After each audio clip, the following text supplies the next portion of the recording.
So I slipped into the Federalist Society annual meeting this afternoon in Washington, D.C. So I slipped in, and there's Mike Lee speaking, and then I'm watching a panel, and then comes in Ted Cruz. You know, this is just wonderful. And I thought it was wise to have Senator Ted Cruz on the program to discuss a little bit of what's going on today with Obamacare. Senator, how are you? Mark, it's great to be with you, and let me say, I'm amazed that the Federalist Society agreed to hold their convention in your secret bunker. No, I had to bring the bunker to them, I'm afraid, but the bunker and a Snickers bar, and I was sitting in the back there. But anyway, you gave a great speech, you always do. But, Senator, here's the thing. You warned about this weeks ago. You were trying to tee this up before this law actually kicked in. You spent 21 hours going through it, trying to warn the American people that once this thing explodes, it's going to be very, very difficult to deal with it. And so what do you make of the situation now? Pretty much as predicted. Well, it has played out. All of the harms that we laid out are sadly coming to pass. And, you know, this past week has been really remarkable. President Obama has been forced to admit that Obamacare isn't working. I mean, he was forced to apologize to the American people for having deliberately misled the American people when he said, if you like your health plan, you can keep it. We now know that was a deliberate, willful, intentional falsehood. And today, his statement that he simply was going to refuse to enforce portions of the law is an acknowledgement that this thing is a disaster. It isn't working. I mean, this is a health care law that has caused over 5 million people to lose their health care. And I do wish President Obama and the Democrats had not been so extreme and partisan, and they had listened to the millions of Americans who rose up in September and October and said, save us from this train wreck of a law. Now the train wrecks come, and they're scrambling for their political lives. One of my concerns now, Senator, is Washington seems hell-bent on, quote-unquote, fixing or saving this law rather than still focused on what it ought to be focused on, which is our health care system and the American people. This isn't about saving Obamacare. This is about having a health care system that is market-oriented and where people can get a reasonable attention in a reasonable amount of time at a reasonable price. You know, you're exactly right, Mark. The focus should be on fixing the problem, and the problem is Obamacare is killing millions of jobs across this country, and it is causing millions of people to lose their health care, and it is fundamentally flawed. There is no fixing this law.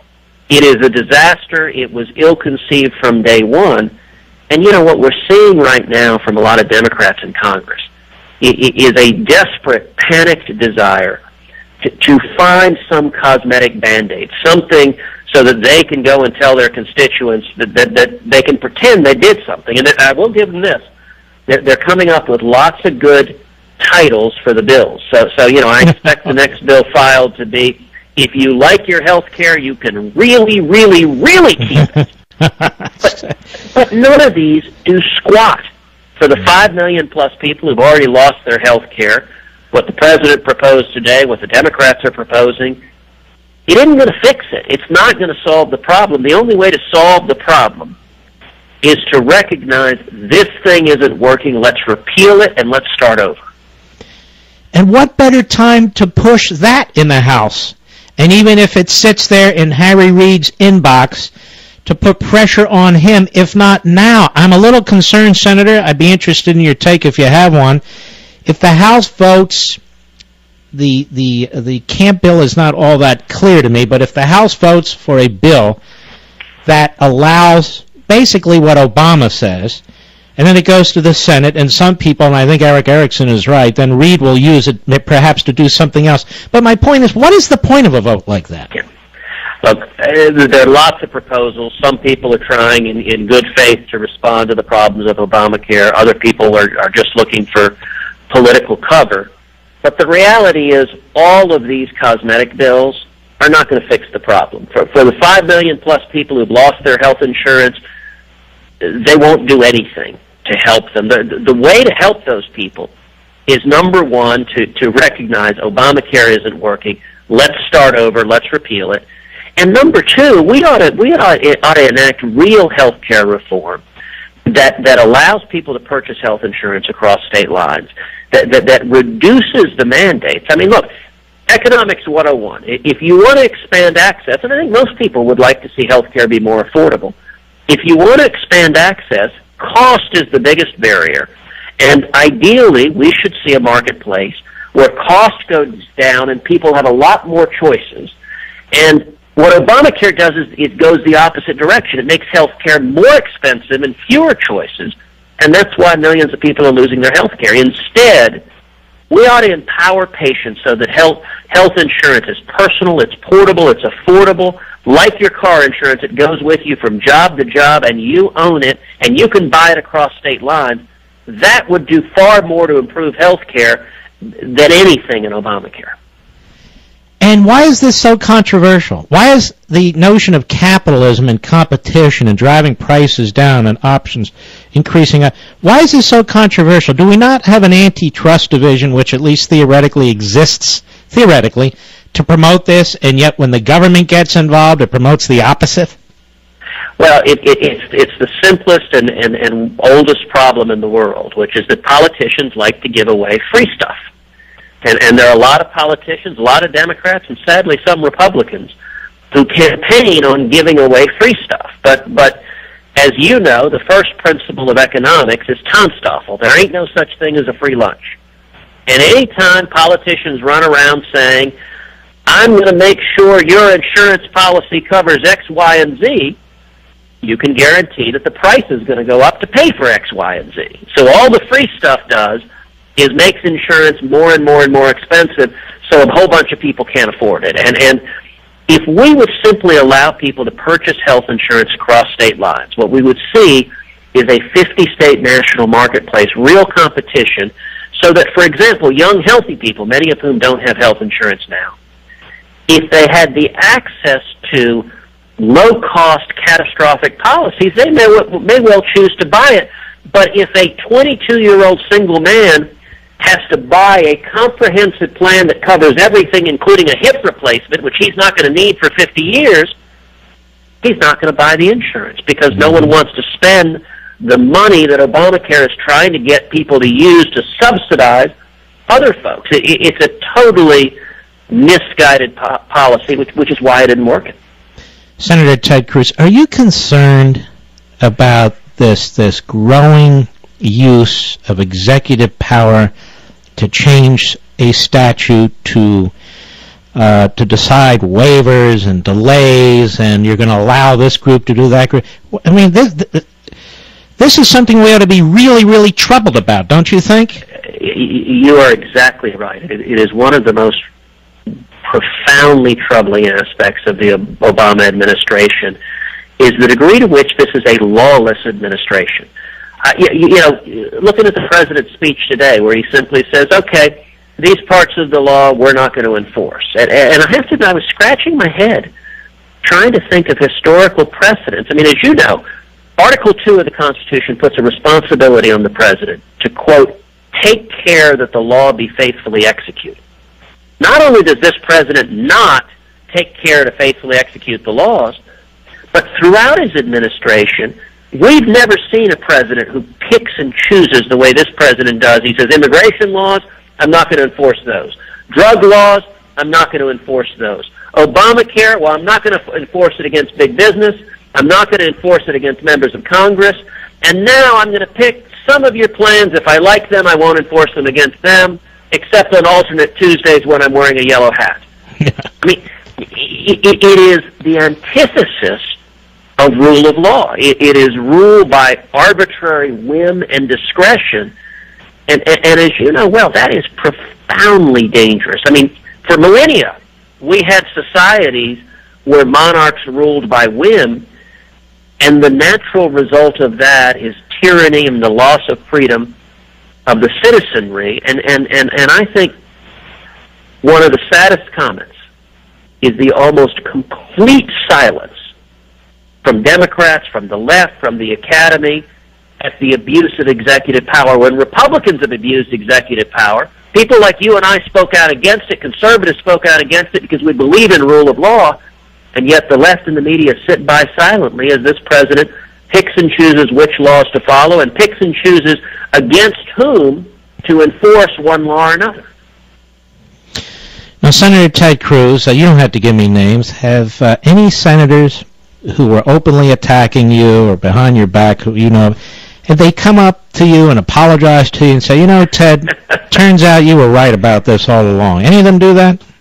Well, no, there hasn't been. But you know what? Listen, I don't need an apology. No, I'm just curious, At the end of the day, this is not about any politicians. And most Americans, quite sensibly, don't give a flip about a bunch of politicians. The people who I think are owed an apology are the millions of Americans who for months rose up and said, save us from this disaster of a law. And President Obama and the Democrats arrogantly turned up their nose and said, we will do nothing. And, I have to tell you, one of the real blessings of serving in elected office is that when I go home to Texas every week and I travel the state and work representing 26 million Texans, I hear from Texans all the time. And I can't tell you how many of them have come up to me with tears in their eyes that they've lost their health insurance. And people are scared. I mean, this is not an abstract academic issue. You've got moms who have kids with diabetes, who have serious health issues, and they're just afraid. I've got good friends who are cancer survivors who have discovered now in Texas that one of the leading cancer centers in Texas is not going to be covered by Obamacare, and suddenly their cancer doctor is not being covered. And all of those millions of Americans who called out to Congress and said, listen to us, save us from this mess, they're the ones owed an apology because President Obama and the Democrats said, we don't care that you lose your health care, we're going to force it on you nonetheless. And that's something that I think the American people are owed a real apology for. I've got one last question, and that is, if this bill passes in the Republican House, in which they're suggesting pretty much what Obama is trying to do by fiat, what do you think will happen in the Senate? Oh, it's hard to say for sure, but I think it is likely that the Democrats are going to look for a fig leaf. They're going to look for something that can be an excuse when they go back to their states and campaign. They can say, hey, I tried to fix it. But the reality is every Democrat had an opportunity to fix that. When the House of Representatives passed a bill 2 months ago defunding Obamacare, delaying Obamacare, every Democrat had a chance to fix this problem, to prevent the 5 million people who've lost their health insurance from losing it. And every Democrat said, to heck with you, we won't do anything. And in fact, they went so far as to force a government shutdown rather than do anything to stop these harms. I mean, the irony is rich that these Democrats are scrambling for the hills trying to propose something to stop these harms now, or something at least to look like they're stopping these harms, when just months ago they were willing to shut down the government rather than do anything.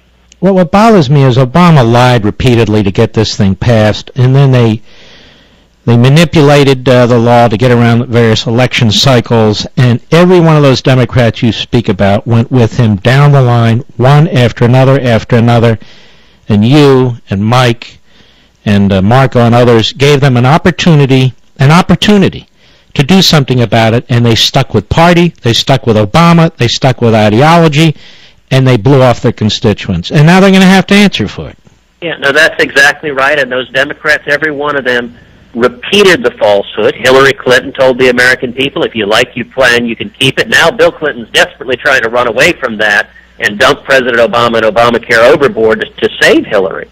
But at the end of the day, it's not an accident that they told these falsehoods. I mean, Mark, imagine 3 years ago when this was being debated. If President Obama said, I got a great plan. I'm going to take away the health care of 5 million Americans in order to cover 100,000. And while I'm at it, I'm going to jeopardize the health care of 100 million Americans who have employer-provided plans that are now in risk right now. And while I'm at it, I'm going to cost millions of jobs and force millions of people into part-time work working 29 hours a week. Is that a good deal for America? People would have laughed at it. If he'd simply been honest, he would have been laughed out of the room. And so, the New York Times sometimes satirizes itself And when the New York Times wrote an editorial saying President Obama, quote, misspoke when he said, if you like your plan, you can keep it. He said it 28 times, absolutely unambiguously and deliberately. And it was because the only way to sell this broken law was to mislead the American people. And that's something there are a lot of politicians, starting with the president, but including Hillary Clinton and including every Democratic senator who's running for re-election in 2014, there are a lot of politicians who are being held to account for that, and they are very scared, and they're running for the hills as fast as they can. Well, Senator Ted Cruz, thank you very much for all you've been doing, and we're really appreciative, and God bless you, my friend. Mark, you're a great American, and you're a powerful voice for liberty. And let me say, by the way, to all your listeners, we have a national website that is makedclisten.org, makedclisten.org, which is a portal to go and upload your story about how Obamacare is impacting you, how it's impacting your job, how it's impacting your health care. You can record a video on your phone and upload it. And what we're trying to do is help tell your stories, make clear that real Americans, hardworking men and women across this country, are being hurt by this disaster of a law. So please, if you have a story about how Obamacare is impacting you, go to makedclisten.org and upload your story, and I'll do everything I can to help tell that story and to stop this disaster of a law. All right, my friend. Be safe. God bless you now.